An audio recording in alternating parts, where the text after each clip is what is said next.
Nothing has caused me to revise my opinion of what I learned when I was young.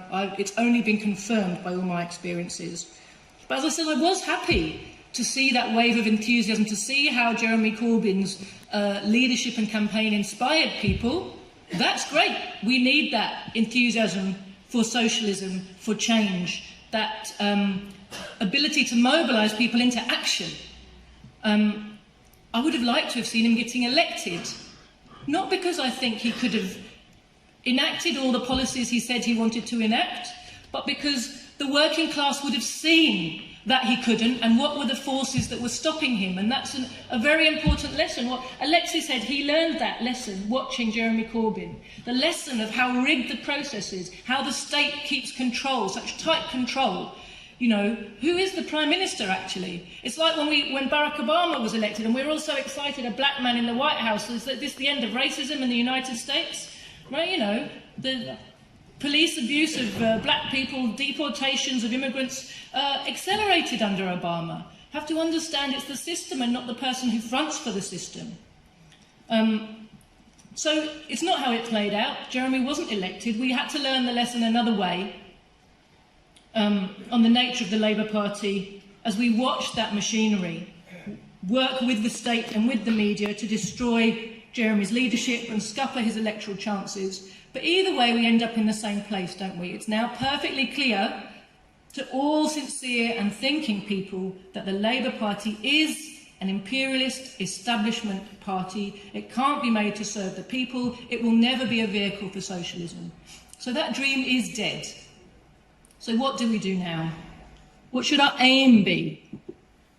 You know, many people I've talked to this weekend are still repeating this idea that it's unify the left.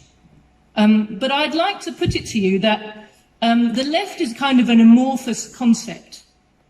And it includes all kinds of people who self-identify as left but turn out to be a thorn in our side, you know, a viper in our bosom. It's not the left I want to unify, it's the forces for socialism.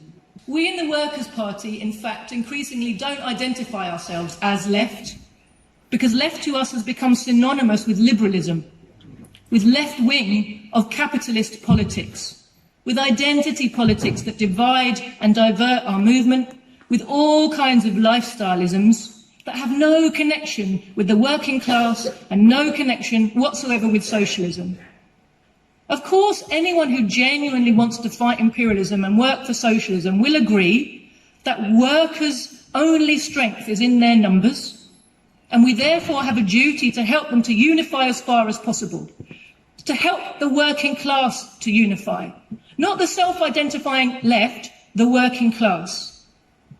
We have a different understanding of the path to that unity.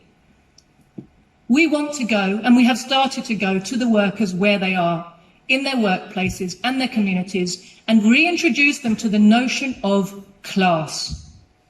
Not just the workers who already identify as left, who already understand that they're in the working class, all the workers, whatever their prejudices, whatever the things the attitudes they might have that some people in here might find uncomfortable. We want to talk to everybody, because if you're working class, your interest is in socialism, whether you realise it now or not.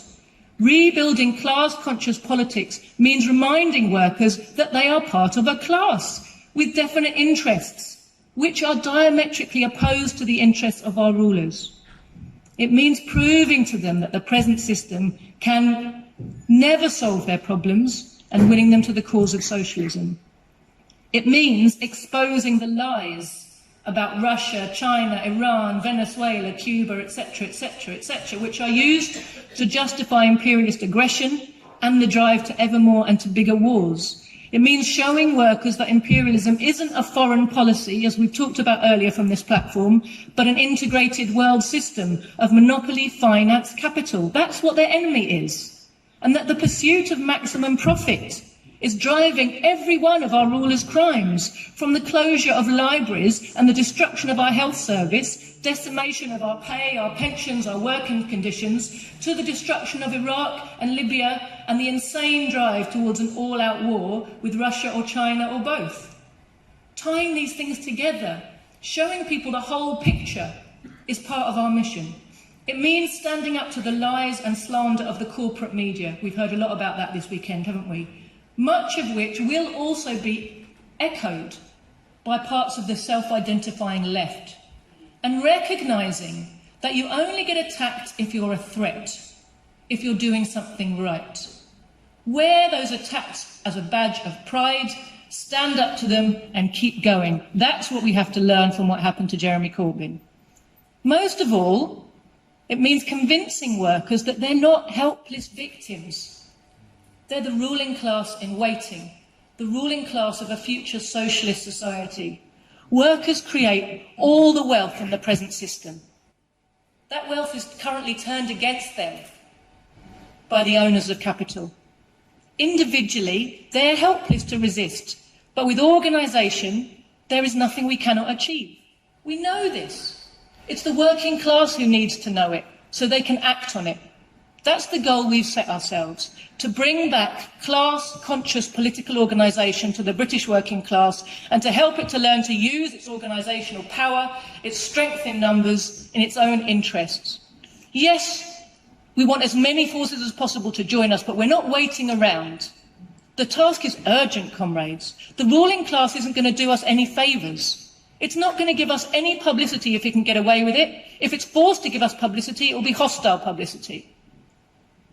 It's clear from our result in Batley that there's appetite for a party like ours, for our approach to class politics, and for the clear demarcation that we put between ourselves and the Labour Party. And we make it clear to the working class, not only we are the enemy of the Labour Party, we want to destroy the Labour Party.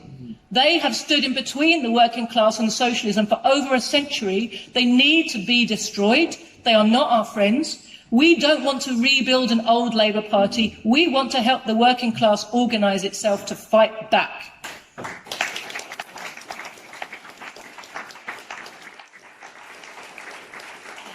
And we know from the response we get on the doorsteps that there's a desperate need for what we're trying to build.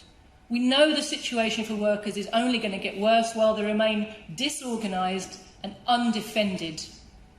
So the time to be building is now. The more of us who are doing this work, the better will be our success. So please, if you are serious in wanting to help the cause of socialism in Britain, we ask you to join us.